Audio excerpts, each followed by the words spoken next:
আসসালামু আলাইকুম। কেমন আছেন সবাই আপনারা? আশা করছি সবাই অনেক ভালো আছেন। আমিও কিন্তু অনেক ভালো আছি আল্লাহর রহমতে। আজকে যুবরাজ প্রায় 10 দিন পর দেশের বাইরে থেকে ঢাকায় আসছে। তো আসতে আসতে 2 থেকে 3 ঘন্টা বাকি সে আমাকে এই ভিডিওটা করে পাঠিয়েছে। তো আমি তার জন্য অনেক কিছু আজকে রান্না করব। এর মধ্যে তাওয়া চিকেনটা চড়িয়ে দিয়েছি, কষিয়ে প্রায় শেষ হয়ে গিয়েছে, বাট আগে ভিডিও করতে ভুলে গিয়েছিলাম, তো রান্নাটা শেষ করে একটু ভিডিও করে রেখেছি। তো এর মধ্যে প্রচণ্ড পরিমাণ ক্ষুধা লেগে গিয়েছিল। আসলে এক্সাইটমেন্টে রাত থেকেই কিছু খাওয়া দাওয়া করিনি।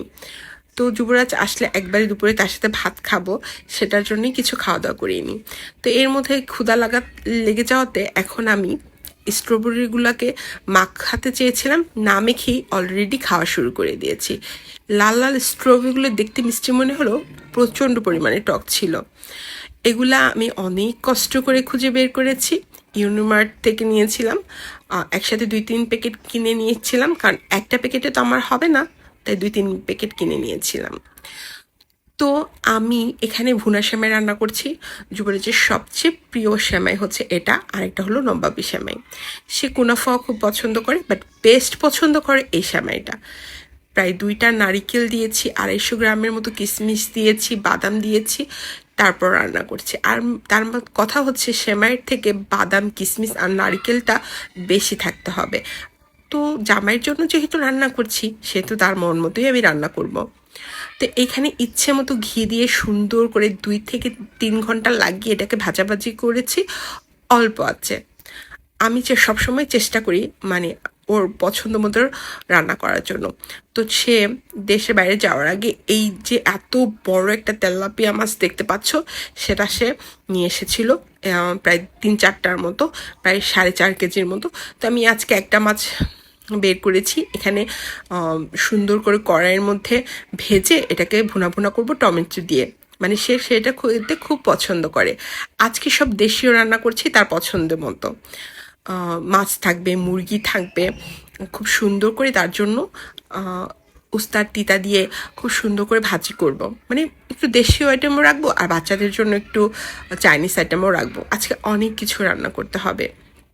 তো এখানে আমি তেলের মধ্যে মাছ ভেজে নিয়েছি। এখন আলুগুলাকে সুন্দর করে লম্বা লম্বা করে কেটে, একটু মোটা করে কেটেছি। অনেকে চিকন করেও কাটে। আসলে আমার বাচ্চারা আবার আমার হাজব্যান্ড সে খুব পছন্দ করে এভাবে মোটা করে আলু দিলে, চিকনটা তারা পছন্দ করে না, তাই দিচ্ছি। তো এখানে আমি আরেকটু ঘি দিয়ে নিচ্ছি। মানে আমার কথা হচ্ছে ঘিয়ে একেবারে ভেজা ভেজা থাকবে সেমাইটা, তাহলে খেতে সে খুব পছন্দ করে। তো এর জন্য নামানোর আগে আরেকটু ঘি দিয়ে নিলাম। তো সেমাইটা ভাজা ভাজা করতে করতে দেখো এখানে আমি সুন্দর করে তেলাপিয়া মাছটা কষিয়ে নিয়েছি। কি কালারটা অনেক সুন্দর হয়েছে না বলো? এই টমেটোগুলো আমি শীতকালে সংরক্ষণ করে রেখেছিলাম, মানে ডিপ ফ্রিজে ডিপ ফ্রোস্ট করে রেখেছিলাম। জাস্ট নামানোর আগে কেটে তরকারিতে দিয়ে দিয়েছি, মানে একটু কালার নষ্ট হয়নি। আর মাছের কালারটা মাশাআল্লাহ এত সুন্দর হয়েছে। তরকারিটা কিন্তু খেতেও অনেক মজা হয়েছে। এটা কিন্তু আমার কথা না, যুবরাজ বলেছে। তো ওইখানে আমি উস্তা ভাজি করে নিয়েছিলাম। আগে আমি আলু ভাজি করেছিলাম, সেটাকে আমি ডিফ্রস্ট করে রেখেছিলাম। তো সেটার সাথে এখন জাস্ট উস্তাটাকে ভাজা ভাজা করে নিচ্ছি, কারণ একটু গলা গলা আলু হলে, উস্তা ভাজিটা একটু এরকম গলা গলা হলে এটা খেতে যুবরাজ খুব পছন্দ করে, আমারও খুব পছন্দ। এতে কি ভাজা ভাজা হয়, লালচে লালচে হয়ে যায়, এটা খুব পছন্দ আমাদের। তো এখানে আমার রান্নাবাড়া প্রায় শেষ পর্যায়ে চলে এসেছে। তো এইখানে এই যে যুবরাজ চলে এসেছে পর আমি তাকে খেতেও দিয়ে দিয়েছি। এখানে কিন্তু আমি বোয়াল মাছ রান্না করেছি, গরুর মাছ গোস্ত রান্না করেছি। তো সেগুলো আসলে আমি ভিডিও করতে পারিনি, এত চাপে ছিলাম আজকে। তো তাকে অলরেডি মাছ দিয়ে আমি খেতে দিয়ে দিয়েছি। সে প্রচণ্ড ক্ষুধার্ত ছিল, তাকে কড়াই টড়াই ধরেই সব খেতে দিয়ে দিয়েছি। সে আসলে মাছ ভাজি এগুলা খেয়ে খুব প্রশংসা করেছে। আসলে দেশের বাড়ি থেকে আসলে ভাতের যে একটা ক্রেভিংস হয়, সেটা আসলে যারা দেশের বাড়ি থেকে আসে তারাই বলতে পারবে। তো সে কি এবার বেশি কিছু চকলেট আনতে পারিনি, অল্প কিছুই নিয়ে এসেছে, এখানে আমি বের করে রাখছিলাম। তো চকলেটগুলো একটু বাচ্চারা দেখে খুব খুশি হয়েছে। তো আজকের ভিডিওটি এই পর্যন্তই, দেখা হবে নেক্সট ভিডিওতে।